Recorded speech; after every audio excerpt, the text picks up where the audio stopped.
Well, Dear, I'm really happy that I can read you from Ukraine, from my native city of Lviv, which is a western part of Ukraine, uh, probably the most safe one, if this is relevant, according to Ukraine ways. But I really appreciate this opportunity to talk to you and to share uh, some thoughts about Ukraine um, right now. I would like to thank the organizers for the invitation. Actually, I do say thoughts because probably I cannot offer you at the moment some deep analysis or philosophical reflection on the war. But however, I would like to share with you a couple about the trends that are now relevant in Ukraine, in my opinion. So, what should we know about Ukraine in the context of our today's conversation? Pre-war Ukraine is, in some sense, somehow similar and in some sense different from the trends of Europe in general. If you would take a look in various sociological surveys about Ukraine, you could see some interesting picture in the answers to the question to whom Ukrainians trust. Ukrainians traditionally actually do not like their governments and they do not trust the state institutions either. Uh, Ukrainian can do their best to support some political parties or political figures uh, right before the elections, so that in a few weeks they will become a fierce opposition to it. I suppose such an approach and such a story is quite familiar for the Czech Republic too. Therefore, you will not find the political institutions or governmental institutions in the first places in these ratings of trust. Traditionally, the first places in these surveys of trust are taken by three phenomena: armed forces, volunteers movement, and the church. Uh, Of course, these tendencies only intensified with the beginning of Russian full-scale invasion in Ukraine in February this year.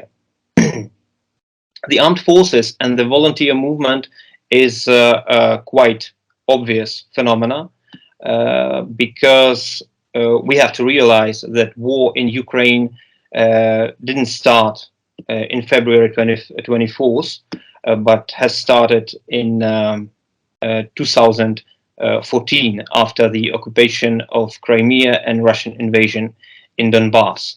So the trust to the armed forces and to the volunteers, different volunteers organizations, is quite understandable.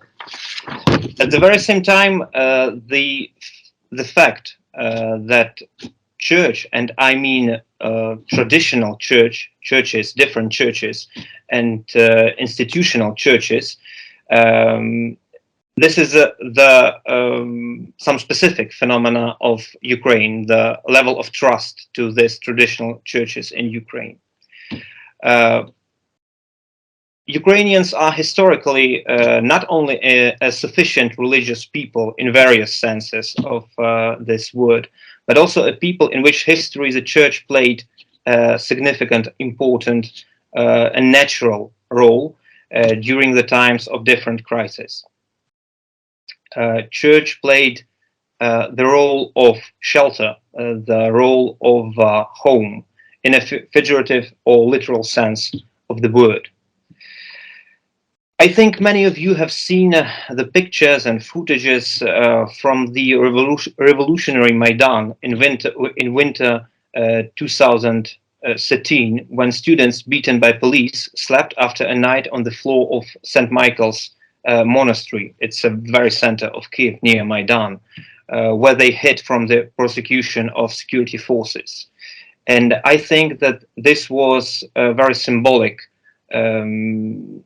picture about the role of church in Ukraine. Today, the church plays the same role. The largest bomb shelter in my hometown is situated in catacombs of the Jesuit church in the city center. The churches, different churches, join in helping refugees and volunteer various volunteer initiatives.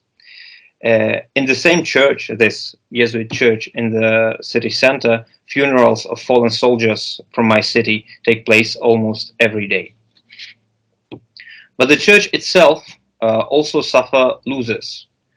In Chernihiv alone, it's north of Ukraine.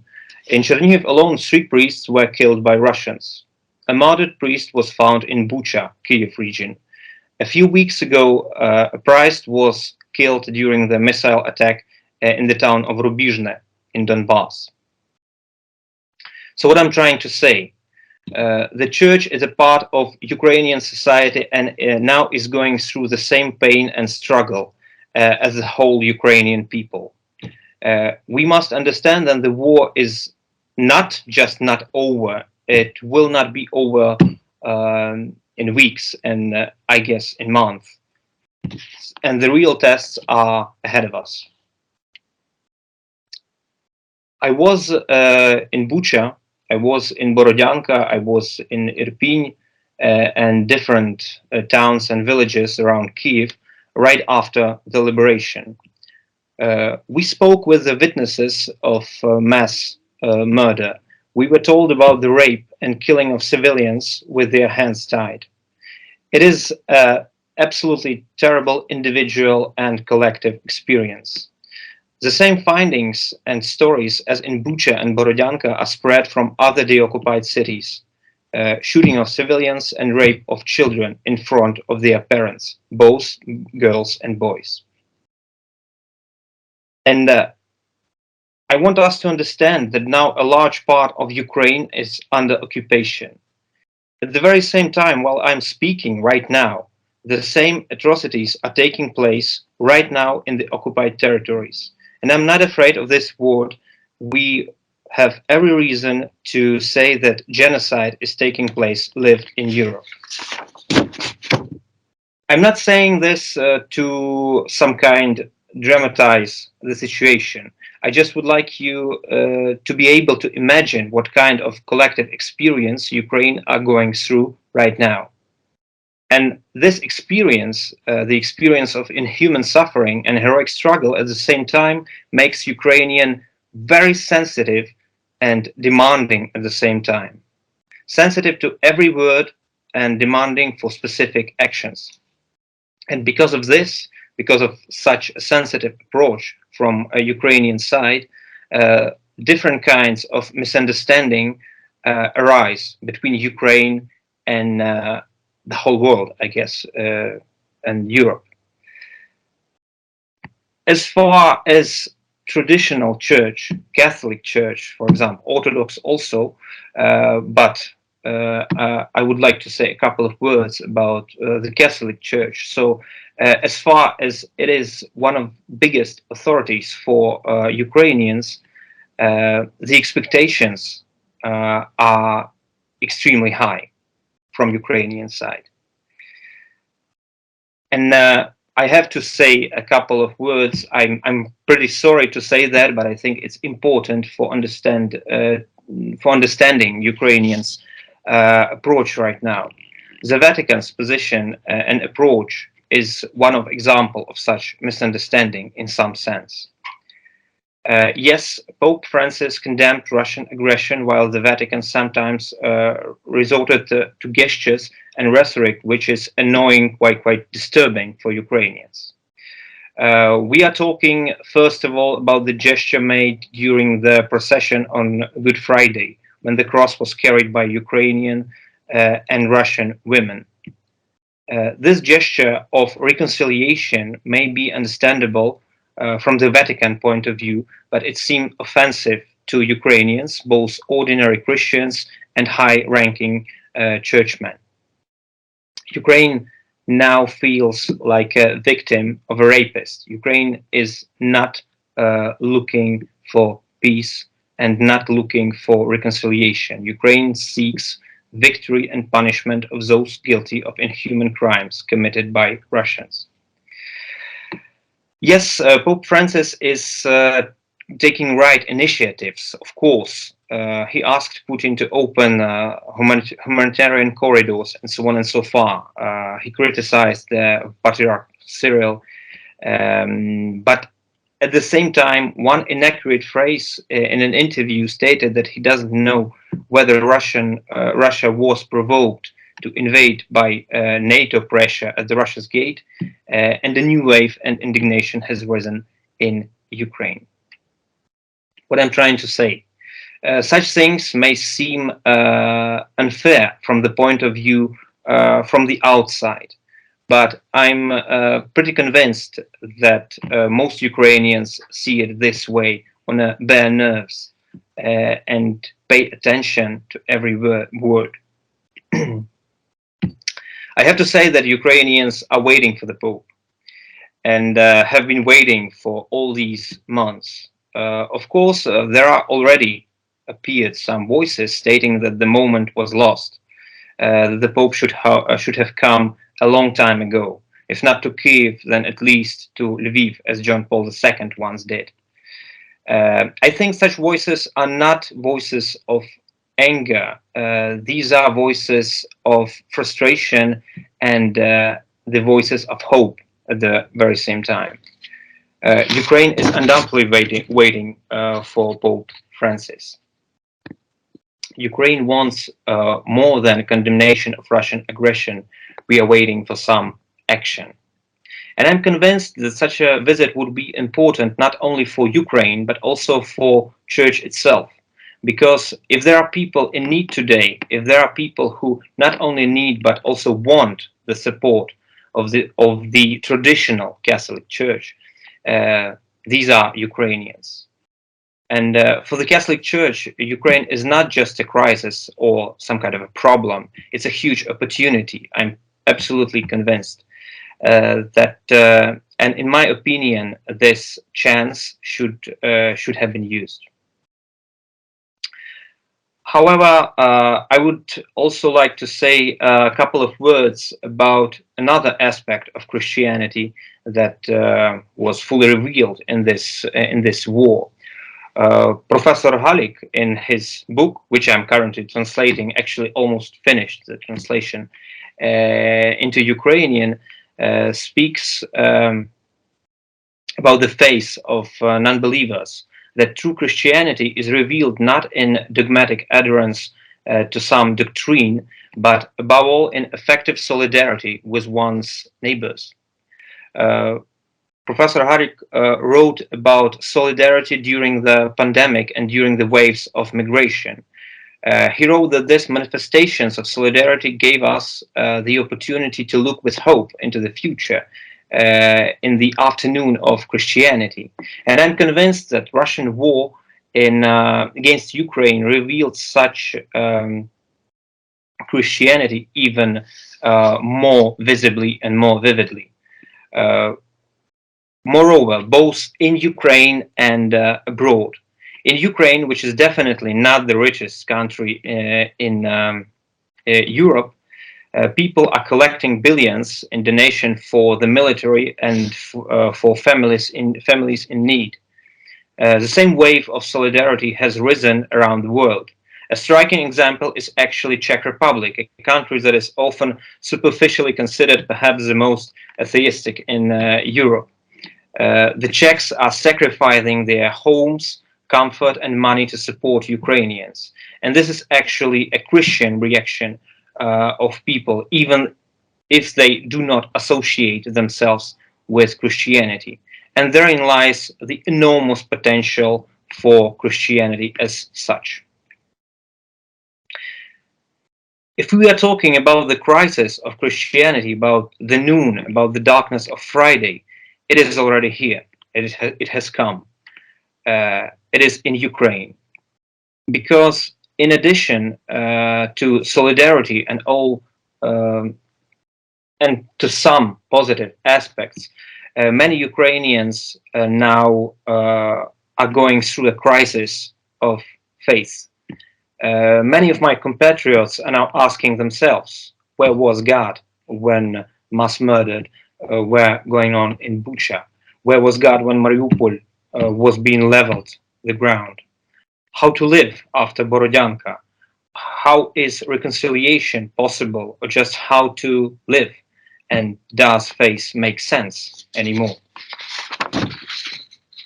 We must understand that the war will continue.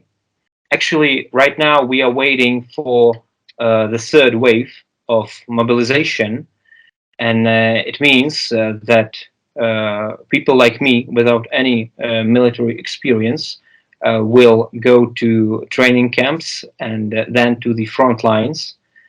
And I can assure you that we will fight till the end. And if a couple of weeks, a couple of months ago, anyone in Europe had any doubts about the possibility of Ukrainian resistance, I think that now everyone see that we will resist and we will fight till our victory.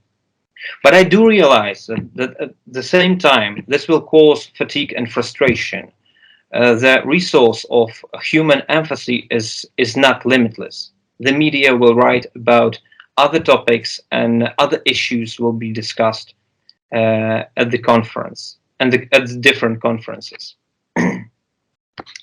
But I'm absolutely convinced that not only the fate of Europe is being decided in Ukraine right now, today.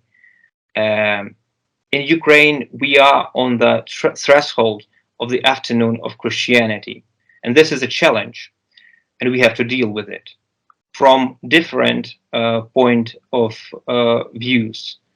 First of all, it is also a theological and philosophical challenge. Try to explain and to understand how this could happen and how to uh, give the people their faith back. The second is it is a challenge for traditional church because I do think that we do expect more active reactions, more actions from um, Catholic Church for as as probably the biggest Christianity church, but it is also a chance, as I've said. And the third, it is a challenge for human solidarity, because no matter how long this war will last, Ukrainians, I'm pretty sure, should feel the support uh, of uh, of the whole world. So this is, I'm pretty convinced that this is not only a crisis, and this is a chance. The threshold of the afternoon of Christianity is now in Mariupol, in Severodonetsk, where right now the street fights are going on, in Kharkiv, Mykolaiv, and of course in Kyiv. But at the very same time, I'm convinced that we are able to cross this threshold together. Thank you for your attention.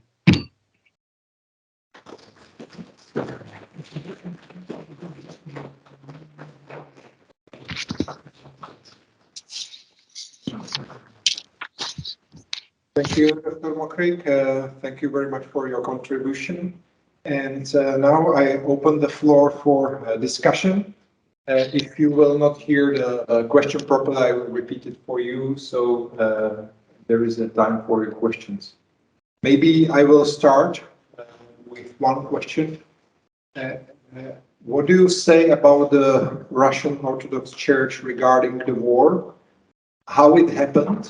And what is the solution in the long-term perspective that this approach can or will change? Thank you. Uh, well, I do not know,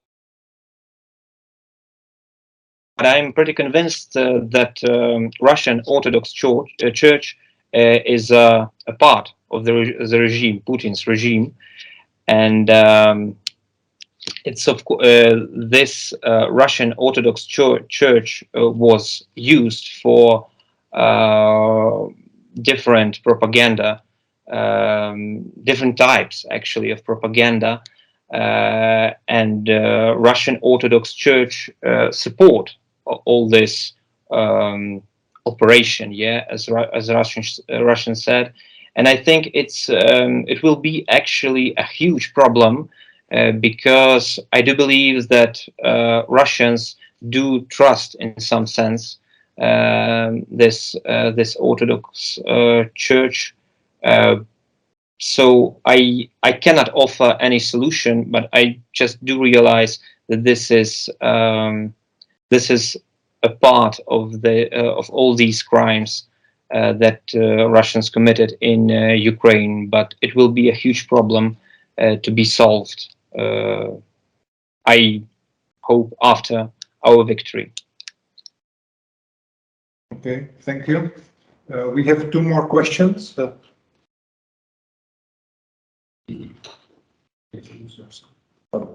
Thank you very much for your presentation. My name is Pavel Hošek. I would just like to ask a question related to what you just said about Russian Orthodox Christians who trust their ecclesial authorities. I think it is not just Russian Orthodox Christians. I think there are actually many people in this country and many other countries who do not really see the situation the way you describe it and the way I see it, and most of us probably in this room or all of us see it. In other words, the moral offense in the situation only works when the situation is understood the way it actually is, this unjust, aggressive invasion of a strong empire which is now trying to destroy its neighbor. Then if the story is this way, which all of us would agree with, then of course every human being on the planet should support practically and verbally the Ukrainian case. But I think the problem actually is that so many people just don't see it this way. So it doesn't even make sense for them why they are morally condemned for what they honestly think is the case, which definitely would be at least more kind of nuanced and would sort of relativize this clear moral reading of the situation. And I would assume, from what I know about Pope Francis, that his attitude would perhaps also be, to some extent, influenced by the fact that he, on the basis of the sources of information he has or the people around him who help him to understand the situation, just doesn't read it the way most of us do, because otherwise it would definitely not make sense for me why he is not more radical in his approach. So what do you think about that? Do you understand my question? Yeah, absolutely, absolutely. I totally agree that this is a problem. This is a huge problem, actually, about propaganda in general. It's not only about church. It's about informations. I've visited a lot of cities in south and east of Ukraine, and I can say that. Just a couple of years ago, after the annexation of Crimea, it was possible to find different opinions about Russia. There were still a lot of people, not in a sense like supporting Russia, but they were talking about some brotherhood of nation and so on and so forth. This invasion, the 24th of February, this new level of Russian invasion actually changed everything because, and I do think that in some sense it was a huge mistake made by Russia because everything in Ukraine, at least in Ukraine, everything became totally clear. Everything became black and white. Yeah, so you just see these missiles, you see the victims, and so on and so forth. So there is no discussion in Ukraine anymore. Yeah, we've been talking and talking for 8 years, and now it all stopped. Yeah, from the 24th of February. Um, so what I'm trying to say, it is a question of propaganda, and it is the question when probably the best solution. I do realize that it's not possible to make in practice, but the best solution is to come here. I've seen a lot of politicians visiting Bucha, Borodyanka, and other cities in Kiev, rather safe cities. Yeah, after the liberation, I actually was there with Czech politicians, the politicians from the Senate, and I've seen how shocked they were when they have seen by their own eyes what happened. What it's unbelievable. It's simply unbelievable to see these rows of graves in these small beautiful towns. So this is an option, but I do realize that not everyone can come here and see it. But this is a part about of information war. I do understand that Russian propaganda it's a huge case, yeah, because we can talk about a hybrid war against West that is going on for years. It didn't start yesterday and a couple of months ago, and I probably do not have better solutions than just work and to explain, and explain. And this is probably the most important task for all of us. If I do not have right now a weapon and I'm not in the front lines, so I'm trying my best to use every opportunity to explain what is actually going on, and I think that it is very important for all of us.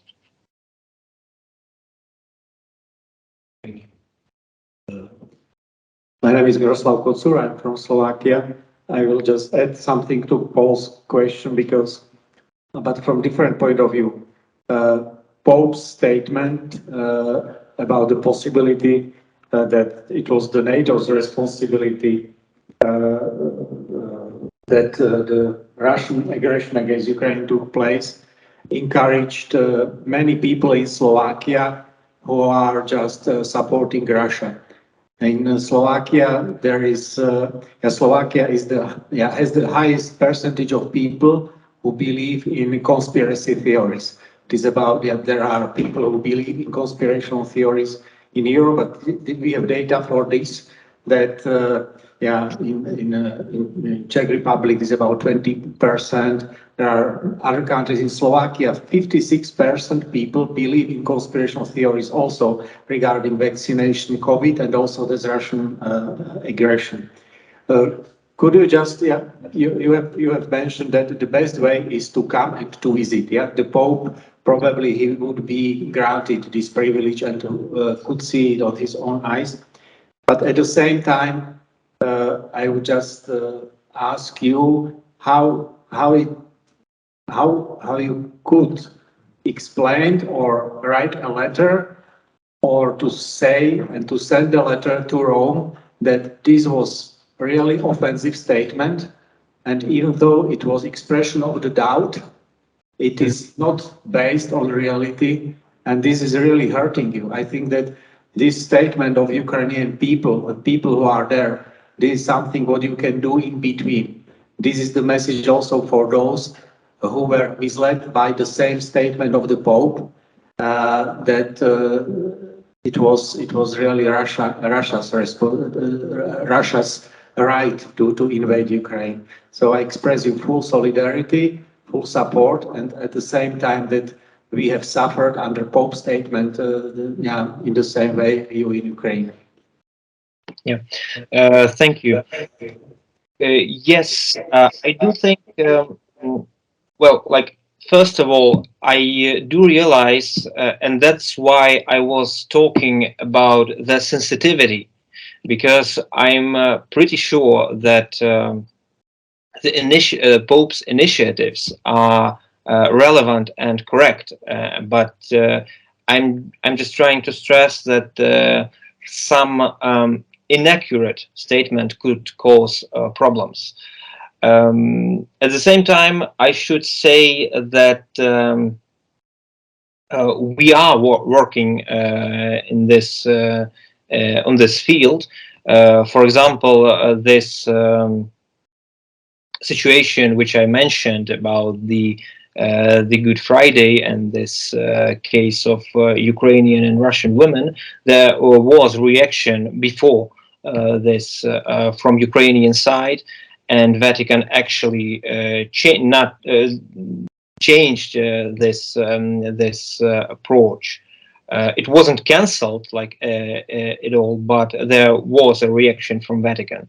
So this is another case how important is to explain. Yeah, and I'm pretty sure that Ukrainian voice is heard right now in Europe. So I do realize how complex and complicated tasks are ahead of us, but still I'm rather optimistic in this sense.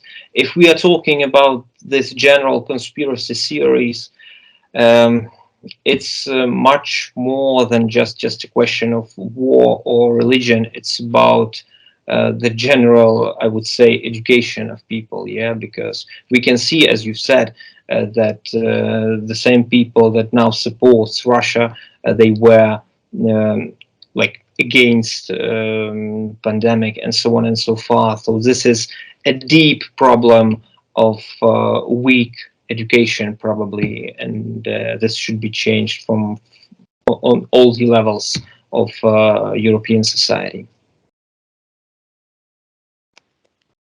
Thank you. Hello. I'm András Máté from Hungary. I have a question concerning the tension between the Ukrainian Orthodox Church and the Orthodox Church of Ukraine. Yes, some days ago, the Ukrainian Orthodox Church published a statement. In the statement, in some sentences, they condemn the war, of course, but then in the points 9 and 10, they are definitely the longest points of the statements. They condemn the Orthodox Church of the Ukraine. They are dissidents, they are heretics, they are not valid autokephal churches because the Tomos is not okay. They got, and I am really shocked, in the time of war, as thousands and thousands Ukrainians die, how can be possible that the Orthodox Church of the Ukraine, the Ukrainian Orthodox Church, start a fighting, an ecclesial fighting against Ukrainians, against the other Orthodox Church of Ukraine? what kind of Ukrainians they are? Sorry, that is my question. Yeah, this is right question, and the answer is extremely simple. It is not Ukrainian church; it's just a name. This is Russian Church of Moscow Patriarchate, and that's why these things are going on.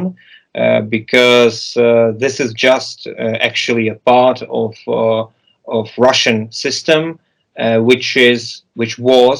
I'm pretty convinced that we can talk about the hostile approach towards Ukrainians and so on and so forth. So this is quite simple. Just after realizing that this so-called Ukrainian church is just it is just a name because they are not like influenced by Moscow. They are part of Russian system of Orthodox Church, and that's it. And after that, I think it's quite clear how they do behave, even in this dramatic situation. Thank you. Thank you. Thank you. Are there here some other questions? We will speak about a new project that we are going to start soon, or actually in those days. And this will be about the misuse of religion. Mhm. And on the end of this project, we would like to have something like manual for normal people, how to recognize the misuse of religion and how to build resilience. Would you have some advice for us for some points, like we mentioned here, to recognize the wrongdoing as a first starting point? Would you have some other ideas that can be included in such a manual? I have to think about it. I cannot answer it right now, but I will definitely think about it. I think it's extremely complex question, so but I'll keep in mind. Okay, we will be very happy if you can share with us your ideas in the future. Yeah, Professor Halik just invited you to be one of our co-workers and a specialist from the field, so welcome on board.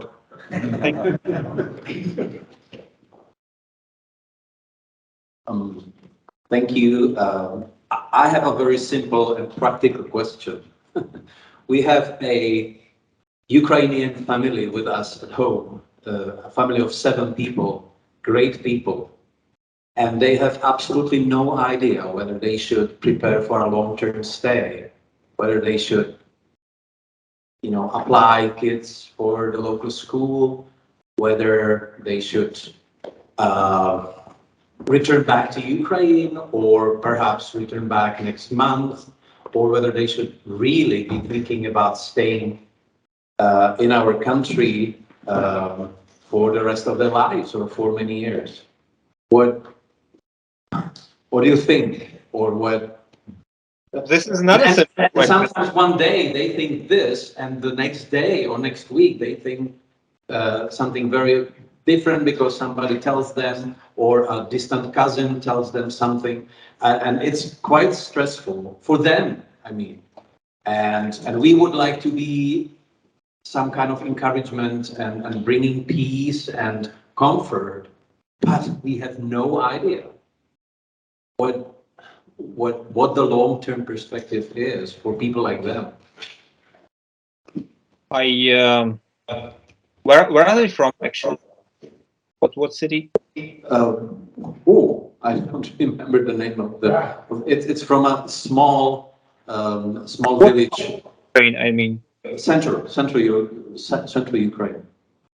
Well, I would love to say mystic, but the situation right now, as we can see, the development in different fronts, in eastern and in southern, and unfortunately, there are signs that another attempt to attack Kiev is quite possible during next month. So I would love to say that all my compatriots should come back and rebuild my country. But I do realize that it is simply not safe. For next month, I'm pretty sure that like really hard times are ahead of us because right now today, they've occupied another important, the last cities in Luhansk region. So it means that the front line will move to the closer to the center, and I just do realize that hard struggle is ahead of us, and I really cannot ask and suggest anyone to come back right now. That's simply my vision. Thank you. Okay, we would like to thank you very much. We wish you that you will not lose hope, and nobody from Ukraine will lose hope, because I think if you lose hope, you lost the fight. And I think it can be also a nice point in our manual to strive that the things will be as they should be, and not to lose the hope that there is a possibility to change it and to bring the situation into right way. And we wish you that you will stay positive, and that the West and we here also, we will not start be overcome by fatigue, as you mentioned it at the beginning, and that we will continue to support you and people in Ukraine until the end of this terrible war. So thank you very much again. Thank you. Thank We you. are I can just assure you that we will not lose hope, and we will win in any price. It will be hard, but we will win because there is no other option simply. And thank you. in another way of thinking, you already won. Nobody would expect it what you people in Ukraine did, and you already won. So there is a moral victory which stays with you forever, and doesn't matter if more land will be conquered or not. And so you already won. Okay. Thank you. Thank you very much.